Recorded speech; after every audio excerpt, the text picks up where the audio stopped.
Assalamualaikum warahmatullahi wabarakatuh. Selain disebut sebagai bulan penuh keberkahan, bulan Ramadan juga disebut sebagai bulan taubah. Allah Subhanahu wa Ta'ala memerintahkan kita untuk bertaubat dengan segera tanpa menunda-nunda yang harus dilaksanakan sebelum ajal tiba. Qala Rasulullah sallallahu alaihi wasallam, tubu ila rabbikum qabla an tamutu. Bertobatlah kepada Tuhan kalian sebelum kalian meninggal dunia.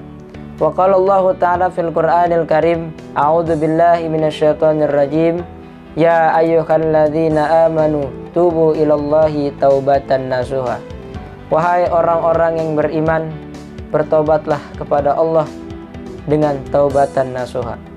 Ikhwan wal akhwat fi inayatillah.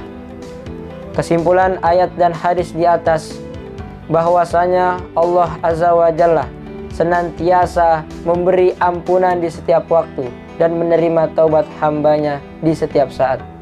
Pintu taubat selalu terbuka dan anugerah Allah Ta'ala selalu tercurahkan. Jika disia-siakan, maka akan rugi di dunia dan di akhirat. Oleh karena itu, bersegeralah bertaubat dan melakukan amal soleh di bulan Ramadan sebelum terputusnya nikmat. Mungkin hanya ini yang bisa saya sampaikan. Hadanallahu wa iyyakum ajmain. Wassalamualaikum warahmatullahi wabarakatuh.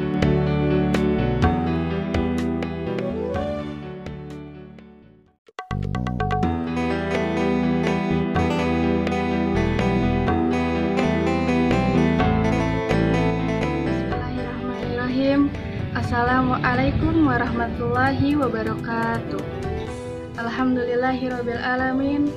Allahumma sholli ala sayyidina Muhammad wa ala ali sayyidina Muhammad. Allah Subhanahu wa Ta'ala menurunkan pada surat ayat suci Al-Qur'an, yaitu surat Al-Qadar. A'udzubillahi minasyaitonirrajim. Bismillahirrahmanirrahim. Inna anzalnahu fi lailatul qadr wal akhir. Sebagaimana malam kemuliaan yang diberikan oleh Allah Subhanahu wa Ta'ala untuk kita semua sebagai umat manusia, umat muslim, umat Nabi besar Nabi Muhammad sallallahu alaihi wasallam. Di antaranya yaitu hari-hari dan malam halam. Hari-hari seperti hari Jumat, hari Arafah, dan malam lainnya seperti malam Lailatul Qadar, di mana malam tersebut satu malam yang sangat berarti untuk kita semua. Allah Subhanahu wa Ta'ala memberikan khusus untuk kita semua, yaitu malam yang dipenuhi oleh ibadah, beristighfar, beriktikaf, dan bersolawat lainnya. Terhitung pahalanya selama 83 tahun apabila kita melakukan dan menjalankan pada malam Lailatul Qadar tersebut. Jadi, jangan lupa di malam hari Lailatul Qadar kita bersolawat, beriktikaf, beristighfar lainnya. Terima kasih untuk kita semua. Mohon maaf bila ada kekurangan dan kesalahan. Wassalamualaikum warahmatullahi wabarakatuh.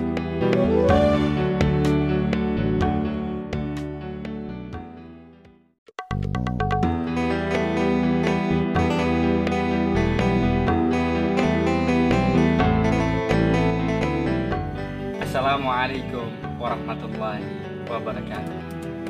Saudara-saudariku dimanapun Anda berada, semoga Allah selalu merahmati kita semua. Amin ya rabbal alamin.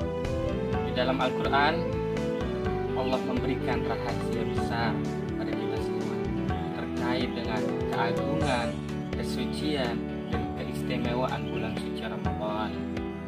Yakni tidak sedikit orang berpendapat, orang berselisih bahwa kapan diturunkannya Al-Quran. Ya, di bulan suci Ramadan, tempat di mana diturunkannya Al-Quran. Dalam Al-Quran, Allah berfirman surat Al-Baqarah ayat 185 yang berbunyi, Syahrul Ramadan alladzi unzila fihi al-Quran hudan lin-nas. Pada ayat ini Allah menggambarkan yang bermakna pada bulan suci tersebut, pada bulan yang istimewa tersebut, Allah turunkan yang Al-Quran hudan lin-nas sebagai pedoman khusus bagi manusia, sebagai petunjuk hidup bagi manusia. Maka dari itu, esensi dari diturunkannya Al-Quran adalah sebagai petunjuk dan solusi dan pedoman hidup bagi manusia. Dari surat Al-Fatihah sampai surat An-Nas, Allah mendesain agar menjadikan solusi untuk manusia. Ada ketenangan hidup, ada bagaimana ketentraman hidup, ada bagaimana menjalankan hidup, dan ada bagaimana cara-cara tahapan untuk mendapatkan keindahan dalam kehidupan. Maka dari itu, marilah kita pergunakan Al-Quran semaksimal mungkin. Tidak hanya untuk dibaca, tidak hanya untuk ditilawah, tapi kita lebih dalam lagi. Kita gali setiap ayatnya, kita keluarkan tuntunannya, dan juga kita terapkan dalam kehidupan sehari-hari kita. Semoga dengan itu semua kita bisa mendapatkan ridha Allah Subhanahu wa Ta'ala, dan juga kita menjadi orang yang sukses di dunia maupun di akhirat. Wallahu muwaffiq ila aqwamit thoriq. Wassalamualaikum warahmatullahi wabarakatuh.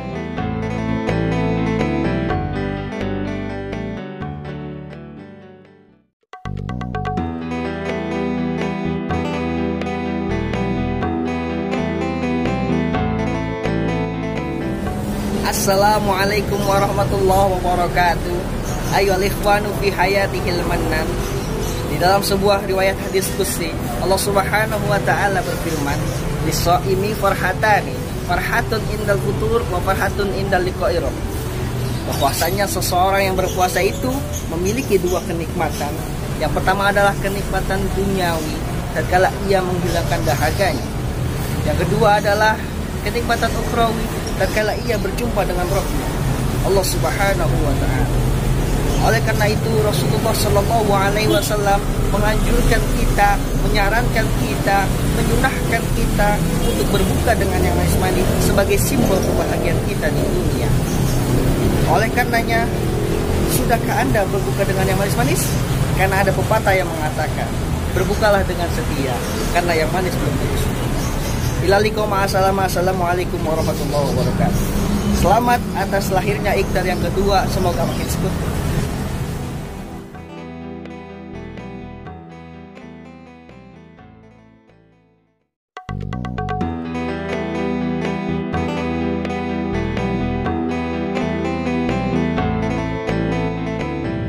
Assalamualaikum warahmatullahi wabarakatuh.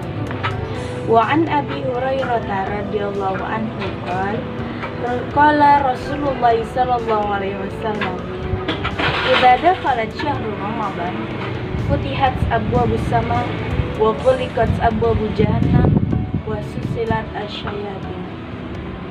Dari Abu Hurairah radhiyallahu anhu berkata, Rasulullah Shallallahu Alaihi Wasallam bersabda, apabila telah datang bulan Ramadan, terbukalah pintu-pintu langit, tertutuplah pintu-pintu jahanam, dan terantailah syaitan-syaitan. Sahabat Iqdar rahimahullah. Dari hadis di atas bahwasanya Allah Subhanahu Wa Taala sangat memuliakan bulan Ramadan. Sejatinya tidak akan ada penghalang bagi kita untuk beribadah kepada Allah di bulan Ramadan.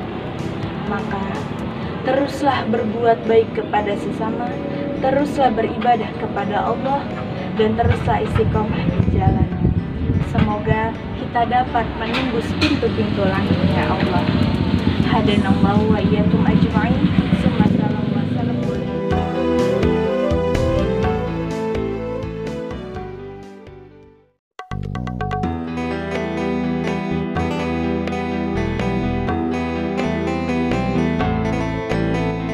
Assalamualaikum warahmatullahi ta'ala wabarakatuh. Ikhwan wa akhwat fillah, setelah kita mensyukuri nikmat Allah Subhanahu wa Ta'ala dan berselawat kepada Nabi Muhammad Sallallahu Alaihi Wasallam, marilah kita buka tausiah kita hari ini yang berjudul bersedekah di bulan suci Ramadan. Di dalam Al-Quran, Allah Subhanahu wa Ta'ala menjelaskan bahwasannya A'udzu billahi minasyaitonir rajim. Bismillahirrahmanirrahim. Mathalul ladzina yunfikuna amwalahum fi sabilillahi kamathali habbata anbatat sab'a sanabila fi kulli sumbulatin mi'atu habbah wallahu yudha'ifu liman yasha' wallahu wasi'un alim. Yang artinya perumpamaan orang-orang yang menginfakkan hartanya di jalan Allah Subhanahu wa taala seperti biji yang menumbuhkan 7 tangkai, dan di setiap tangkainya terdapat 100 biji. Dan Allah Maha menghendaki apa yang Ia kehendaki.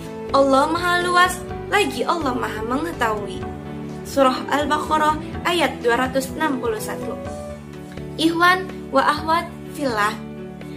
Dari ayat tersebut telah jelas bahwasanya seluruh sedekah yang telah kita berikan, walaupun 1000 saja yang kita berikan, maka Allah Subhanahu wa taala memberikan 700.000 pahala kebaikan di sisi Allah Subhanahu wa taala. Masya Allah. Lantas bagaimana jika kita bersedekah di bulan suci Ramadan yang pahalanya berlipat ganda dan dilipat gandakan? Marilah kita hitung berapa banyak kebaikan yang telah kita berikan kepada saudara-saudara kita. Lantas timbul sebuah pertanyaan. Lalu, apakah yang kita sedekahkan harus berupa harta atau yang lainnya? Maka sabda Rasulullah SAW menjawab, kullu ma'rufin sedekah. Setiap kebaikan yang kamu lakukan, yang kalian lakukan, yaitu merupakan bentuk sedekah di sisi Allah Subhanahu wa taala. Ikhwan wa akhwat fillah. Tabnu Adama in qata'a amaluhu illa min salasin shadaqatin jariyatin wa ilmin yunfa'ahu bihi wa waladin sholihin yad'u lahu. Yang artinya, apabila anak Adam mati atau meninggal, maka terputuslah amalannya kecuali dengan 3 perkara, yaitu sedekah jariyah, ilmu yang bermanfaat, dan anak soleh yang mendoakan kedua orang tuanya. Dan apabila ada salah kata atau ucapkan, mohon dimaafkan. Unzur maqalah wala tanzur man qala. Wassalamualaikum warahmatullahi taala wabarakatuh.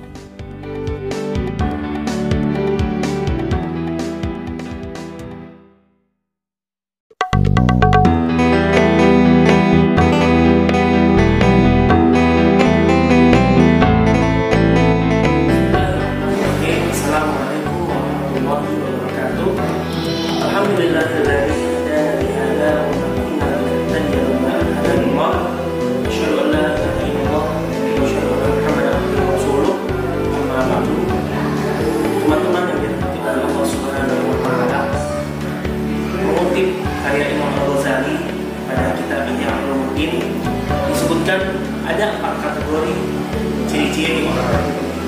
Yang pertama, rajulun yadri wa yadri annahu yadri. Dia adalah orang yang mampu dan dia mengetahui bahwa dia itu mampu. Maka dia sesungguhnya adalah orang alim. Maka ikutilah dia, dekatilah dia, berteman dengannya. Dan orang yang kedua adalah rajulun yadri wa la yadri annahu yadri. Orang yang mampu tapi dia tidak mengetahui bahwa dia itu mampu, maka dia adalah orang yang tidur. Maka dari itu bangunkanlah, jangan sampai dia terlalu lama terlelap dalam tidurnya sehingga tidak mampu mengetahui potensi dalam dirinya. Yang ketiga adalah rajulun la yadri wa yadri annahu la yadri. Orang yang tidak mampu akan tetapi dirinya tahu bahwa dia tidak mampu, maka dia adalah orang yang butuh petunjuk. Maka dari itu nasihatilah dia, jangan sampai dia terperosok jauh hingga dia tidak bisa mengetahui potensi dirinya. Yang keempat adalah orang yang sangat rugi, rajulun la yadri wa la yadri annahu la yadri. Orang yang tidak mampu, bahkan dia tidak mengetahui bahwasanya dia tidak mampu, maka dia orang yang sangat bodoh. Maka jauhilah dia. Teman-teman, poin yang bisa kita ambil dari perkataan Imam Ghazali adalah kenali potensi diri kalian dan kembangkan. Jangan sampai diri sendiri hancur akibat ketidaktahuan akan potensi diri. Ala kampun lam ya'rif qadar. Syukran. Astaghfirullahaladzim. Assalamualaikum